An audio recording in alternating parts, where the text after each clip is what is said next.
got a lot to talk about today, guys, so get in here. This is Jack with Cosmic Road. I talk about UFOs and the paranormal. Please like and subscribe and let me know what you think in the comments below. Yeah, look at this awesome daytime sighting of what looks like a flying saucer. Just a wonderful, wonderful sighting of something that looks anomalous. I mean, let me know if you think that can be explained by mundane means, if that's CGI or something. Now, somebody did ask if this thing was AI. Oh, and by the way, this is over Scotland. Michael Bradbury says, smooth, quiet, and without a trail. Witnesses said it didn't resemble any known aircraft. Somebody asked if this is AI. Ravi asked if this is AI. Grok says the video appears to be a genuine recording of an unidentified object, with no clear signs of AI generation like visual artifacts or inconsistencies. It could be a drone, airship, or something else.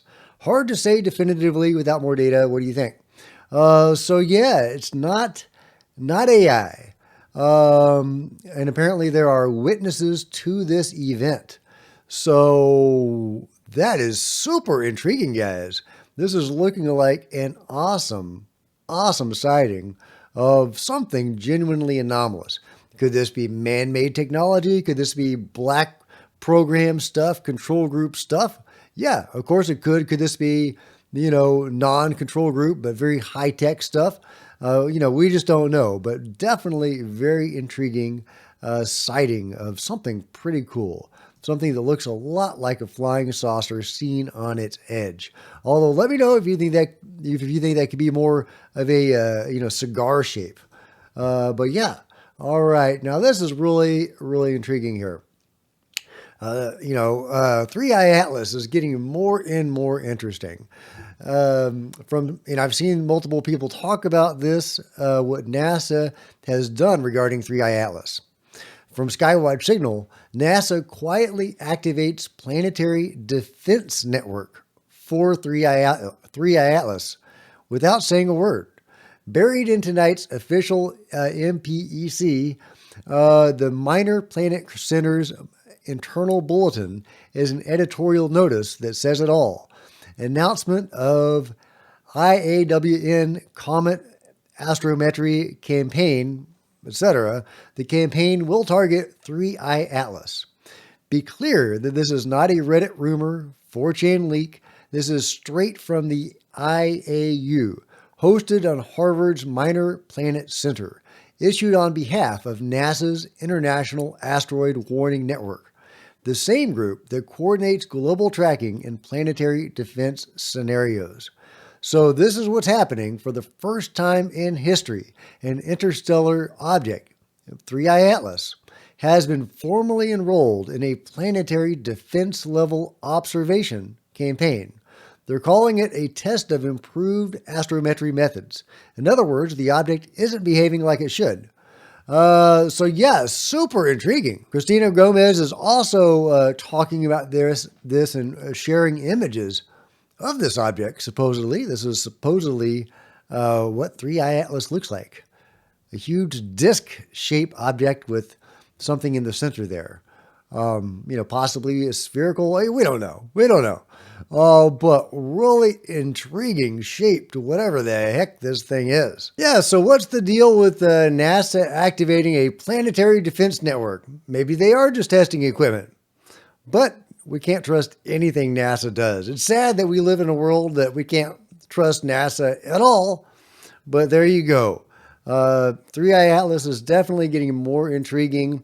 We'll see where this story goes, but let me know what you guys think in the comments below. Meanwhile, I've talked before about Dan Sherman and Project Preserve Destiny. Chris Sharp says, according to former USAF Technical Sergeant Dan Sherman, the program, run by the National Security Agency, was designed to facilitate communications with non-human intelligences.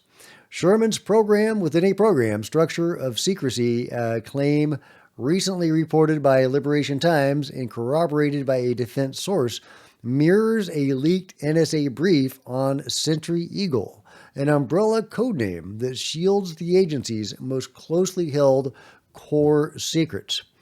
Following conversations with sources, Liberation Times asked the NSA, does NSA have any foreign intelligence it collected regarding UAP? And more specifically, intercepted communications of other countries responding to a UAP incident. An NSA spokesperson responded, we have nothing to offer you on this. In general, we do not comment on operational matters. So yeah, they're not saying anything, but they have something operational going on in regards to this. That is super intriguing. That is a super intriguing nothing, right? So I don't know if we're going to be able to get anything more out of them about this, but I thought that was a really intriguing and a great question from Chris Sharp. Meanwhile, remember the UFO that was shot by a Hellfire missile and changed shape and weird orbs were coming out of it? Well, Chris Lato is once again saying, yeah, it's a balloon. This is his theory, and he's been saying it very loudly. And I love Chris. I disagree with him on that. But yeah, it is something that's going around now because Chris is bringing that back around. Pro Pixels, is doing another video rebutting that. Because he believes very strongly that that is not what is going on with this object. Which is what we've seen here in this video. There are no balloons that are going to be able to have that much rigidity in it. They're just not. They're just not. It's not a balloon. It could be something else. It could not. Maybe it's not a UAP, but I could tell you right now, this is not a flexible membrane object.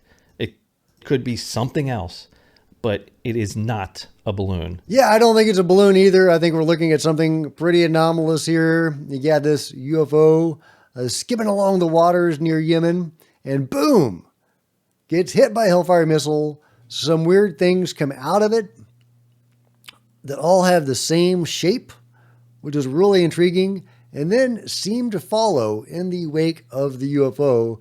The Hellfire missile does not explode, but just bounces off of it seemingly and continues on its merry way. So yeah, it doesn't look like a balloon to me.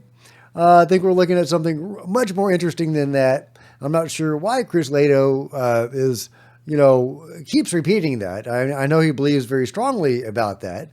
But I'm not quite sure, where his head is on that particular issue. But let me know. Maybe you think he's right. But personally, I agree with Pro Pixels. I think we're looking at an attempted takedown of a UFO.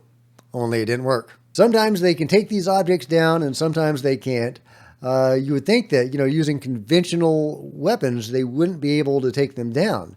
But there are multiple accounts of UFOs actually being taken down. Yes, by conventional weapons. They don't have to be lasers or energy beams or whatever necessarily to take them down.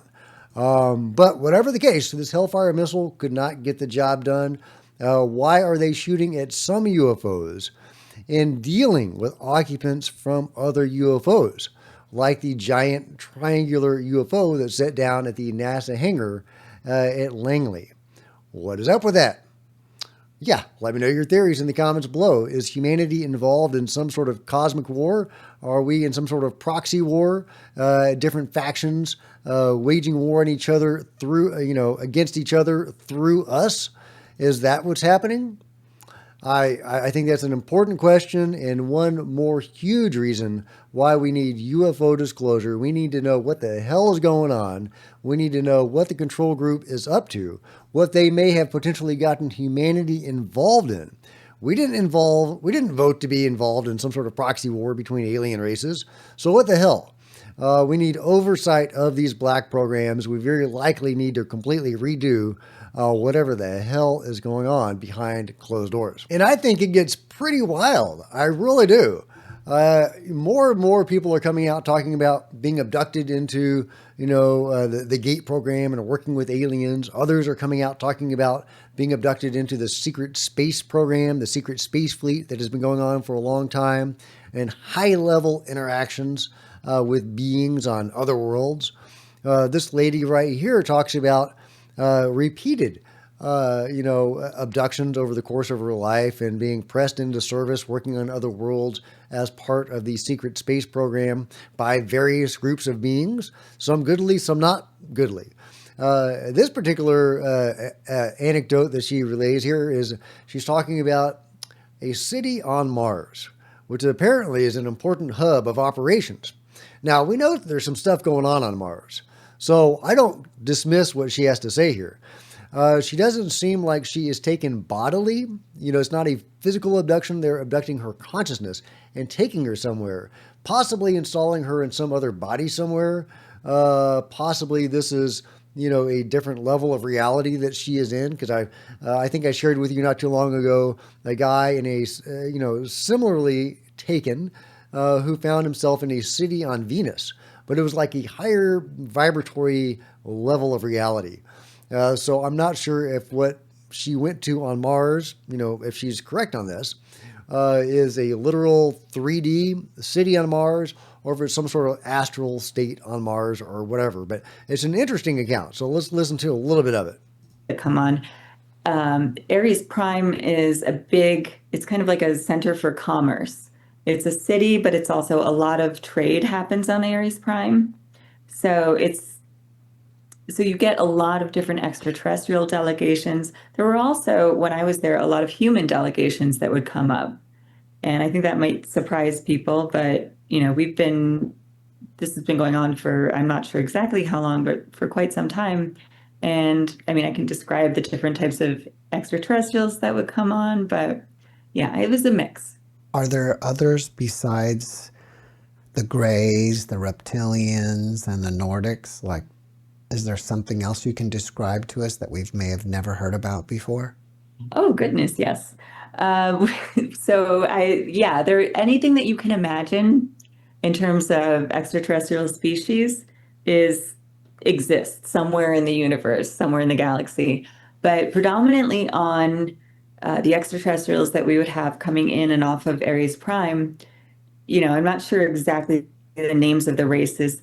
There were certainly Nebu Greys, but they were more in like an administrative capacity. There were Draco reptilians, but those guys are mostly in administration. The aliens that I would see, there would be some Pleiadians would come on, and those are, there are many different types of Pleiadians, but some of them with the blonde hair. There would be, I remember I have this very specific memory of a very tall blue extraterrestrial. He had big hips. There are so many different races. There are a lot of insectoids that are on Mars. There are them. Anyway, she goes on. It's a very interesting account. There's big hip aliens out there, guys. So if you're a big hip lover, there you go. They're out there. But I'm a little skeptical of this. I know a lot of you are probably very skeptical of this, but just the name Aries Prime sounds very sci-fi to me.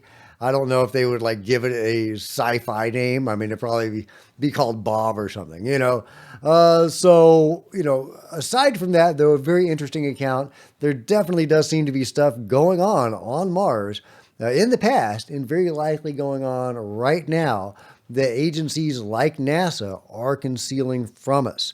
And since NASA seems to be working with beings, and various aspects of the control group seem to be working with beings, it wouldn't surprise me at all if she's right, that there are human delegations going there, and that there's some control group guys hanging out with, big-tipped aliens on Mars right now. Speaking of higher vibratory states and astral realms, one of the most intriguing things to me about the telepathy tapes is this place called The Hill.